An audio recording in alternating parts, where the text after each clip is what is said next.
go quickly, but today is a very, very special day.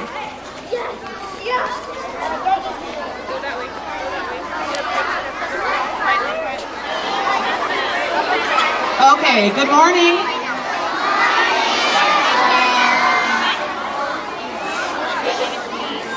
Hands up in the air. Wave. Put your hands on your knees. And let's remind ourselves today we're going to be quiet for right now. Everybody ready? Good job helping your friends out. Thank you. So, today we are doing two things. We are celebrating Constitution Day, but we're also being awarded today. So we are talking about both of those items. And we have several guests who are with us today. I would like to introduce Dr. Kuna. I think he's from our school board, Donald Regino and Matt Smith. From our district office, Richard Lohman, Dr. Ayers, and Ms. Flores. We have Mr. Nguyen from the high school. Ms. Amy Gerling from the district office. And of course, our favorite Jerry Jambazian, taking the photo.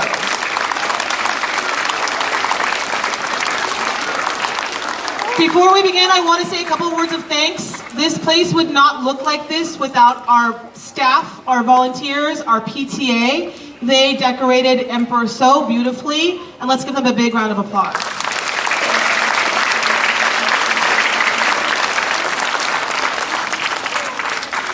September 17th is Constitution Day, commemorating the day in 1787 when, at the end of a long, hot summer of discussion and debate and deliberation, the delegates to the Constitutional Convention signed America's most important document.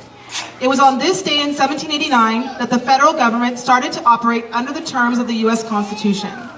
The United States Constitution is the oldest written national constitution still in operation today, and many nations have turned to this document as a model for their own constitutions. Shortly after, the founding generation added the Bill of Rights, the Constitution's first 10 amendments. These amendments guarantee many of most of our cherished liberties, including the freedom of religion, the freedom of speech, the right to keep and bear arms, and the right to a jury trial. Every time we have an assembly, we use our rights that we were given in this document. The only way to keep these rights is to learn and study them. Your parents, your teachers, your family members share these stories with you so that you know the importance of understanding your rights. Many of your families moved here looking to have these freedoms. Today, as we continue to explore this important document and what it means to you as a student, as an American citizen, we celebrate the work that you and your teachers have done to learn about this country's history, values, and the way we serve our school and community. Thank you to our school board, district office, and families who continue to give their unwavering support of our programs. Thank you to our partners in learning, your families who show up for us and continue these important conversations at home. And we thank you all to the staff who teach and model these values. Today we celebrate the collective work and contributions of the Emperor community. I would now like to introduce our singers.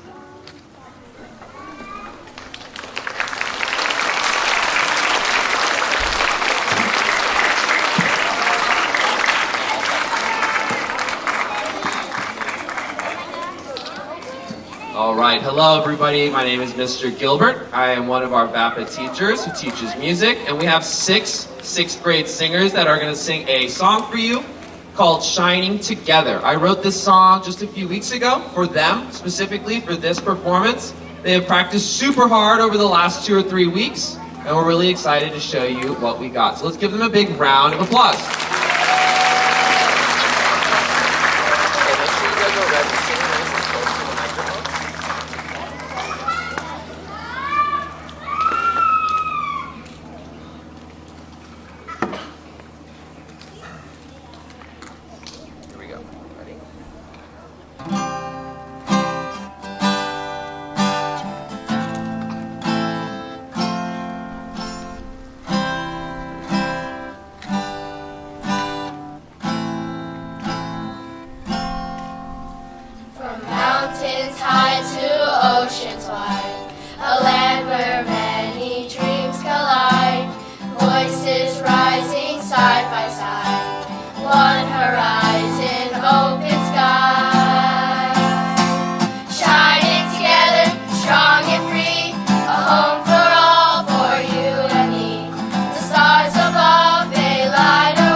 shining together, strong and free, a home for all, for you and me.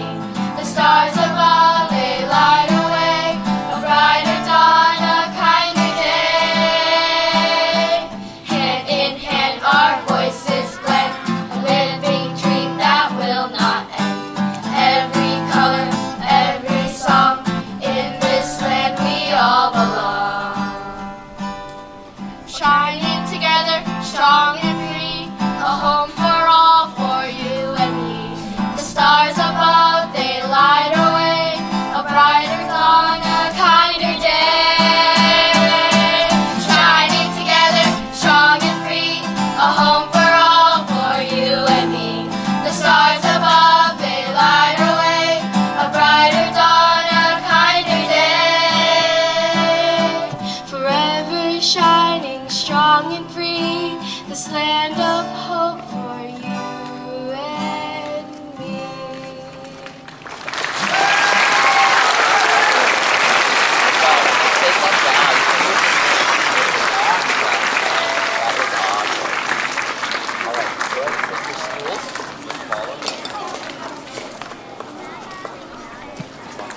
Can you give them another big round of applause?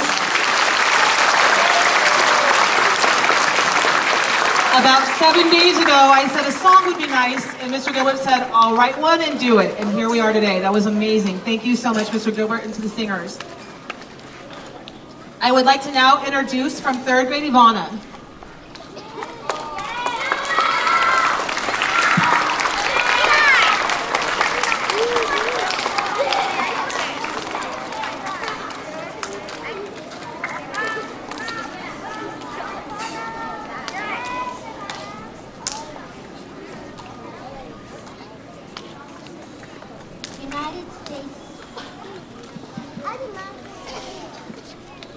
United States Constitution. The Constitution is important to me because it told the people that they had the right to vote and the freedom to choose their own religion and culture. Some people could not make a speech about what they think, but now they have the right to do many things, like the right to assemble. Voting is important to me because it tells that everyone can vote, like women, African American, men, and more. Culture is also important to me because it tells no matter who you are or what you are wearing, you could still come to the United States.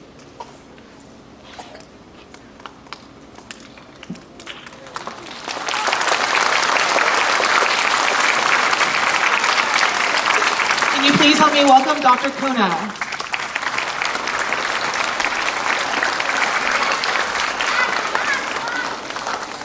Hey, good morning. Good morning, Emperor Eagles.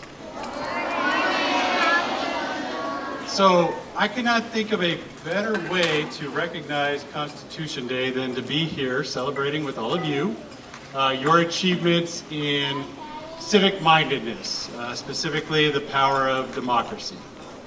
And so when we think about democracy, what does it mean? It means that everybody has a voice, and everybody's voice should be heard. As a district, we firmly believe in that.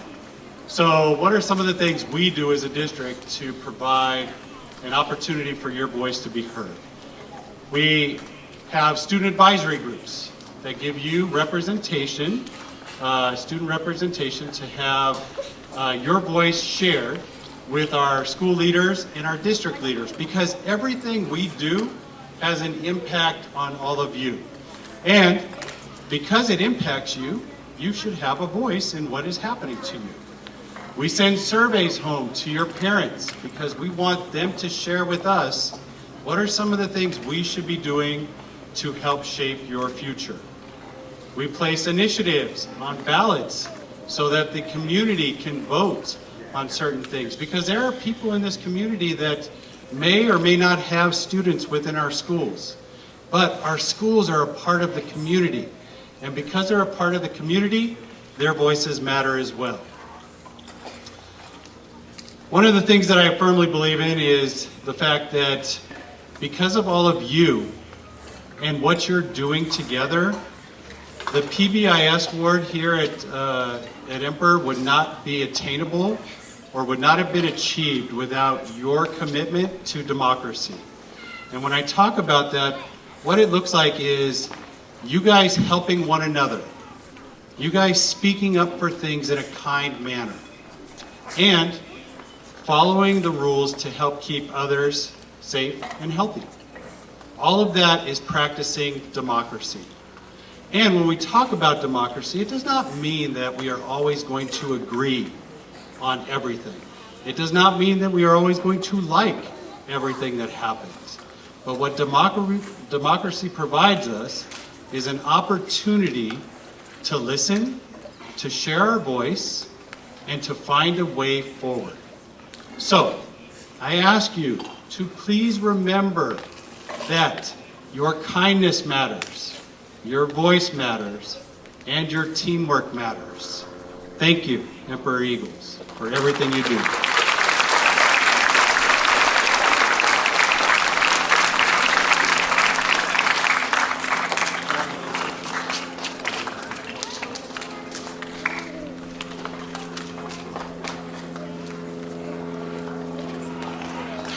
My name is Ella. The part of the Constitution that matters the most to me is the First Amendment. It's important because it protects our freedoms and rights. It lets us speak our minds, share our ideas, and stand up for what we believe is right. I like the First Amendment because it makes sure that everyone's voice counts, no matter who they are. It helps people write what they feel, express their opinions, and fight for what they think is fair. Without it, we wouldn't be able to say what we think or speak up when something feels wrong. To me, the First Amendment shows that every voice matters and can help make the world a better place. It's one of the most powerful laws we have, and I'm thankful it protects our freedoms.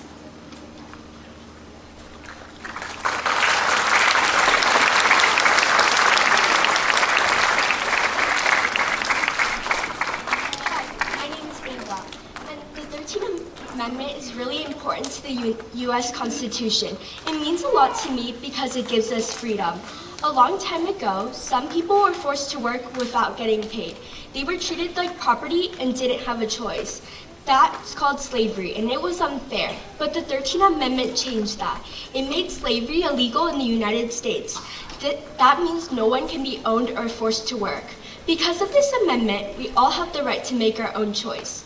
We can go to school, get jobs, and follow our dreams. It doesn't matter where we come from or how we look like. Everyone deserves freedom and a fair chance. I believe that all of us should be treated equally and have the opportunity to be who we want to be. The 13th Amendment helps make that possible.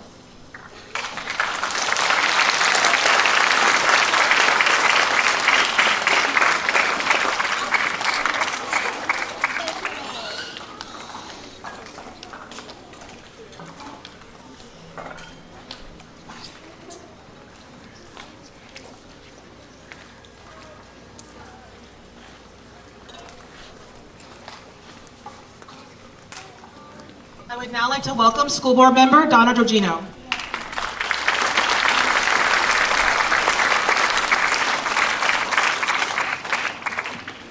Good morning, Emperor Eagles.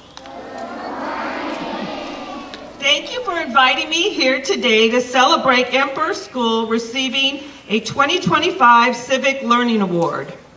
I am a big believer in being a good citizen and serving my community, and I'm proud to represent the Temple City Unified School District, where we encourage all of our students to practice the values outlined in our country's Constitution.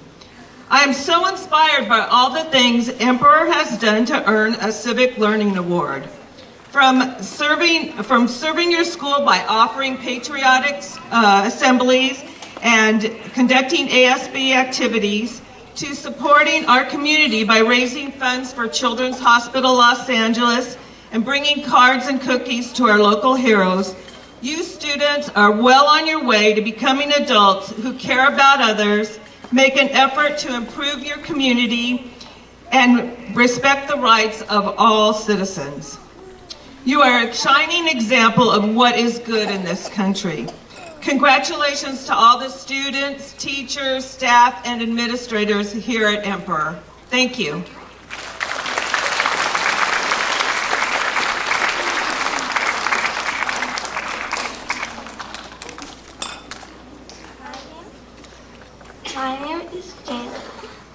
the Constitution that matters most to me is the 19th Amendment, the right for women to vote. Not long ago, women's voices weren't heard in the government. Women got the right to vote, and that means equality and fairness. To me, it proves that equality isn't just an idea, it's something that you can achieve by standing up for one another. If I could add an amendment, it would be one that guarantees children's rights. Kids deserve to be protected and healthy no matter where they live. Too often, we see news of children suffering in unsafe environments or students feeling unsafe in schools instead of feeling protected. An amendment like this would make sure children feel safe while being educated and not living with fear. If I could change something about the Constitution, I would make voting more accessible. In the past, many women and people of color had to fight in order to have their opinion heard. Even today, people face obstacles like racism, proving that equality is still something we must continue to work on. The Constitution is important to me because it improves with us, and I believe our future should always mean fairness, safety, and equality.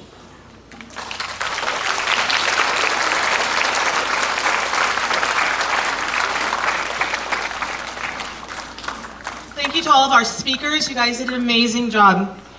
Today we are very, very lucky to have a very special guest with us. We have a judge, a real judge. If you know me, you know I love judge duty. Obsessed. And most of my day is spent being a judge, but this is actually a real judge in a real courtroom. So he took his time today to come visit us and to give us the award. Can you please help me welcome the Honorable Jerry B. Marshak.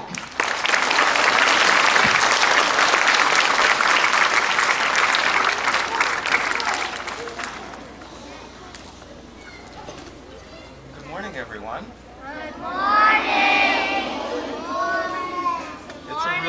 It's a real pleasure to be here. I'm very impressed at the turnout today and the ceremony that you have and the singers and all of your teachers that have participated in this.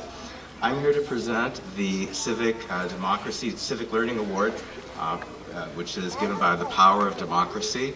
It is a joint award from the Superintendent of Education for the state of California and the Chief Justice of the Supreme Court of California, Patricia Guerrero. This award is given to schools that exemplify civic learning, which you have done. This is the Civic Learning Award of Merit presented to Emperor Elementary School. Congratulations.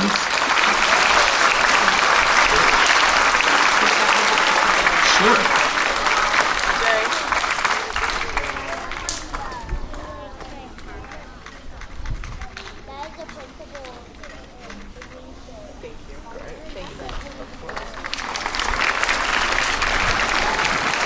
Can you guys give him a big round of applause for being here with us today and all of the heat? And we're going to actually end our assembly backwards a little bit because I forgot something very, very important. So we are actually going to end with the flag salute. Usually we start, but we're going to end. So can our flag salute people please come forward?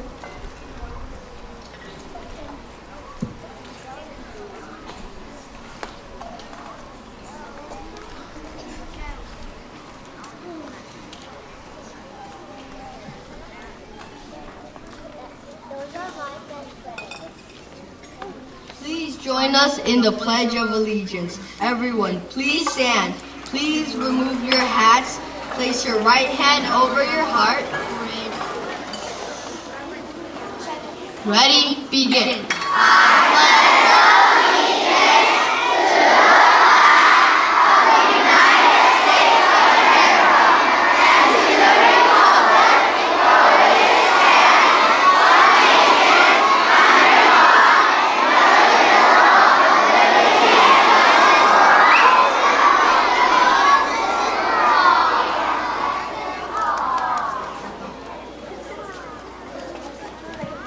Thank you everyone for being here. One big round of applause to our guests. And we could not do this without you students. You've done an incredible job and I'm very, very proud of you. I hope you actually, pause for 1 second. Our PTA wants to reward you for all of your hard work, so your teachers have a special treat for you today. So when your teachers are ready, they will pass that out. But job well done, Emperor Eagles. We are going to dismiss from here. So kindergarten TK may go. And if you can take your students in an orderly fashion, except for sixth grade. Sixth grade, you'll be staying. Hi everyone. What grade are you in? 6. All of you in the same class? No. How many classes? 3. Got it. Okay, very good. Well everyone, my name is Jerry. I'm a judge. I am in the Pasadena court, the court closest to here. And I, excuse me, have a frog in my throat. But before that, I do civil cases. Until last year I did criminal cases, so I've done a little bit of both. Do you guys have any questions for me? Yes, sir. How do you decide who is fair and not fair? Well, I follow the law. So the law is usually written by the legislature. And the legislature is a group of people in Sacramento that you all, I hope, will vote for once you turn 18. And the legislature writes the laws, whether they're laws about traffic, how to drive your car, not to speed, things like that. Whether it's civil, laws about contracts, laws about accidents, laws about leases, laws about property, changing property, that's what I do now. So I have all of that, it's all written down. So when people come to my court not agreeing about what to do or need a resolution, I follow the law that's already there. And based on that, I decide what's fair. Yes, sir. How do you decide on who's guilty? Kind of the same question, so, but a little bit different. So when you say guilty or not guilty, when we're talking about criminal court. And criminal court is different than civil court. So in criminal court, we're looking at people who are accused of committing a crime. And a crime can be violent crime, or it can be money crime, fraud, things like that. And when you decide who's guilty or not guilty, usually that's decided by a jury of all of you. When you turn 18, hopefully you'll sign up and get assigned to jury duty, and you will come to court and sit in the courtroom and listen to the case, and you decide who's guilty or not guilty based on instructions that I'll give you. And you have to look at all the evidence that's there in a case and figure out, you decide what's fair, and if there's enough evidence, this much, or just this much, and then you decide if it's enough evidence that you want to decide someone is guilty of a crime and maybe has to have some punishment for that. But the punishment, if there is any, is decided by me. The jury just decides yes or no. There's two of you. I saw your hand first, sir. Go ahead. Is the jury always needed? Is the jury what? Always needed. So that's a really good question. So our Constitution, which we learned about today, one of the rights in the Constitution is the right to have your trial decided by a jury of you. But it's not always needed if the person who is in the trial doesn't want it. They can decide, oh, it's too much trouble, I'd rather just have the judge make the decision. Or they can decide, I don't like this judge, I don't trust him. I want a jury of my people to come in and make a decision. It's really up to the person who is in court. Hold on, and you, sir, you're next to him. What's your question? What's the difference between a lawyer and a judge? So all judges start out life as lawyers. So in order to become a judge, you must be a lawyer in California for at least 10 years, practicing law, going to court, representing people, and advocating for people in whatever position that is. And then after you've had at least 10 years of experience, you're qualified, I think, to be able to become a judge, and then you don't advocate for people anymore. My role as a judge is to be neutral and not find favor for one side or the other side, but instead listen to the facts, listen to the law, and make a decision based on the law without any bias or any favoritism for one side or the other. A lawyer, by definition, has favoritism. They're there to fight for the party that they represent. You, sir, and then you, ma'am. Go ahead. Has anything difficult come upon you as a judge? Has anything, say that again, difficult? Yeah. About what? About being a judge? Yeah, as a judge. Do I find the role difficult? For me? No. Was that your question? No, I said, is anything difficult coming upon you? Oh, to become a judge? Yeah. Oh, yes. It is difficult, and that's by design. So we want people who are qualified and who have a neutral way of looking at things, who don't have favoritism for one side or the other. So to become a judge, you have to be appointed in this state by the governor. Occasionally, people can get elected into that job as well, but there's a vetting process or like a review process where you want, and we ask all the other lawyers who a lawyer has worked with to fill out forms and questionnaires and really give the lowdown on this person to decide whether or not they would be a good fit to be a judge deciding cases. Yes, ma'am. Pardon me? How are you? I'm good. How are you? I like your hat. Although hats like that are not allowed in court. But is that your question? Okay, I'm great. Thank you. Thank you for having me here. Yes, sir. Why do you need to study in college to become a judge? You don't, there's not a requirement. You can study anything you want in college. And what you study in college is not determinative one way or the other. I studied law and philosophy and sociology and political science. Those were my big areas that I thought would really prepare me to become a lawyer, and it did. And then becoming a lawyer prepared me to become a judge. But I know a lot of people who study the arts, English, history, creative studies, anything really, because the goal of your study is to make you well-rounded and to learn a little about a lot rather than a lot about a little. And if you learn a little bit about a lot of different things, you have a lot more experience. So when you become a lawyer or a judge or any kind of elected official, you have some more empathy with the people that you represent because maybe you learn a little bit more about their experiences besides your own. Yes, sir?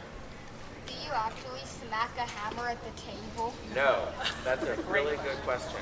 And you see that on TV a lot, and I think it's a really good thing for TV, but it's not really great in actual court. I think it would be very unpopular if I had that little hammer is called a gavel, and in the olden times it would sit up on the table with the judge and they bang it real hard to let you know we're done or I don't want to hear any more speaking. But we're trained these days to convey that message through our words rather than through pounding and hammering on something that's a little bit more forceful than we would like. I see two more, but you already asked a question, but I'll come back to you. Yes, ma'am. Do you have to go to college to become a lawyer? Yes. In California, you must have a 4-year degree in order to go to an accredited law school, and then you must graduate from an accredited law school, usually, to be able to take the bar exam to become a judge. That is changing recently, and there is a new movement in Sacramento to allow people to become a lawyer.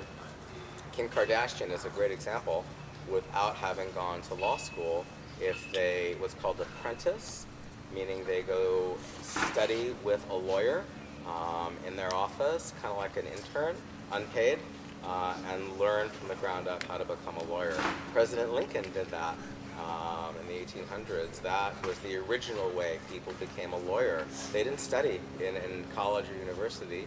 They went and worked in a lawyer's office and learned from the ground up. We got away from that in the last 100 years by requiring formal education and formal law school. And now, lately, you maybe don't need to do that, but everybody has to pass the same exam, regardless of where you went to school or didn't go to school, to get licensed to be able to be a lawyer. Yes, ma'am? Why did you decide to become a judge? For me, it was pretty slow. I didn't make a decision from one minute to the next. I really enjoyed being a lawyer, and I was for 16, 17 years. But I slowly got away from that, and then I began to volunteer for the court as a temporary judge, kind of as a like, you have substitute teachers here, so we have substitute judges who can fill in a courtroom when the regular judge isn't there, like has to go on vacation or come here to a school event like this. We have substitute judges who are lawyers who volunteer to go sit there for a day or a morning or an afternoon. I did that for a long time, and it really helped me become comfortable in the role of being a judge and helping to realize that that's what I wanted to do. And I kind of did all I wanted to do as a lawyer, and it was time to transition. Yes, sir. I saw 2 hands here. I'll take them over. You, sir.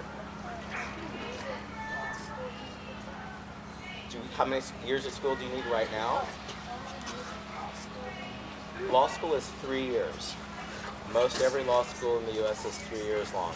There are a couple that are more accelerated, and they're 2 years, but they're year-round, no breaks. And next to you, yes, sir. Why did I become a judge?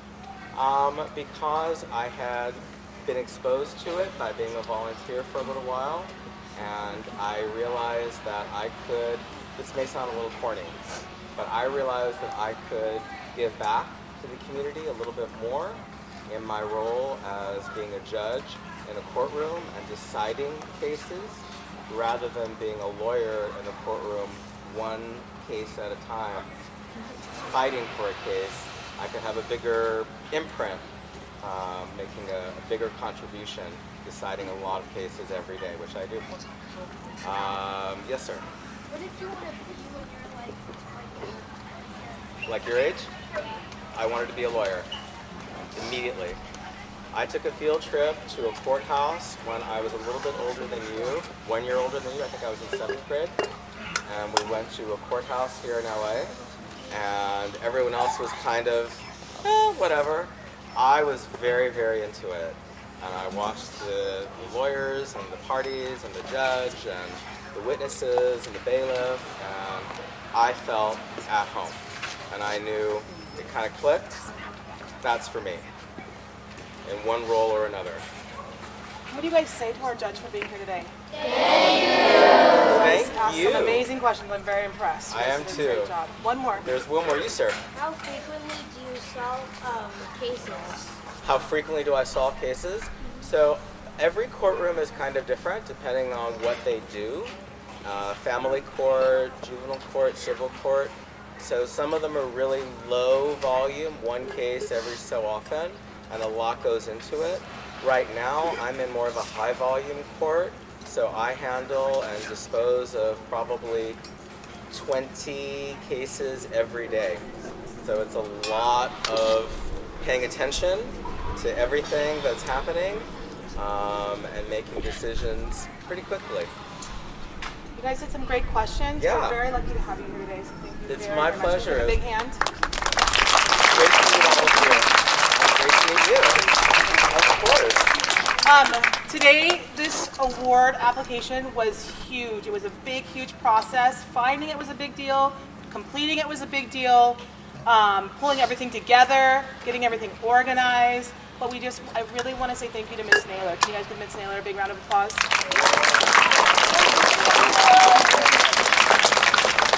And Ms. Naylor, for everything that you did for us, it's as public as I'm going to get. I just want to say thank you for everything.